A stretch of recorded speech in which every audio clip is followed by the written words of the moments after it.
memaintain dia punya quality and nutrients yang ada di dalamnya.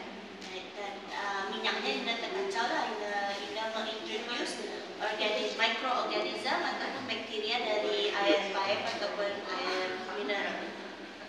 Lepas itu kami tapis. Tapis memang ada yang coklat-coklat tadi lah isi kelapanya masih. Tapi kami tapis lagi sekali untuk mendapatkan isi kelapa yang putih sahaja.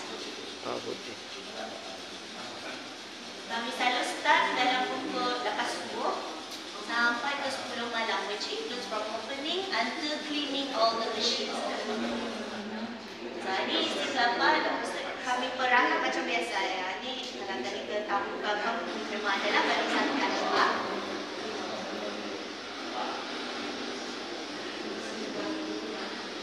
Ini collect dalam mesin, lepas itu kami masukkan mesin. So mesin ini yang paling penting dalam proses minyak kelapa darah. Kenapa ia dipanggil cold press? Pasal kami menggunakan ais. Ais ini ditaruh dalam double jacket machine. So, ini double jacket machine.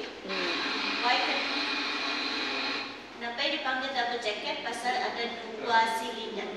So, satu untuk santan tadi, dan di luarnya ais. So, ais ini bukannya untuk kira sajok sahaja, tapi ia maintain quality sama temperature. Kalau tak tadi diperai panas, jadi takut mengganggu dia kualiti itu. And nutrientsnya pun berkurang. So, ini dalam sampai ia punya tekstur. Ia sebenarnya untuk membuang excess water.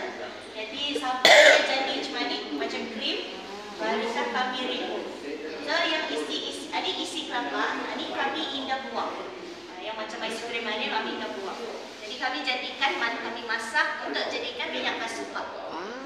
Minyak basupak. Selalunya orang tanya apa bezanya minyak kelapa darah sama minyak basupak. Bezanya paling penting ini dia dapat diminum. Ini untuk urut, untuk rambut, sajalah kegunaannya. Dan selalunya orang Bali untuk kalau anak demam panas, orang urut pakai ini untuk menurunkanlah dia punya body temperature. Dan kita akan cuba.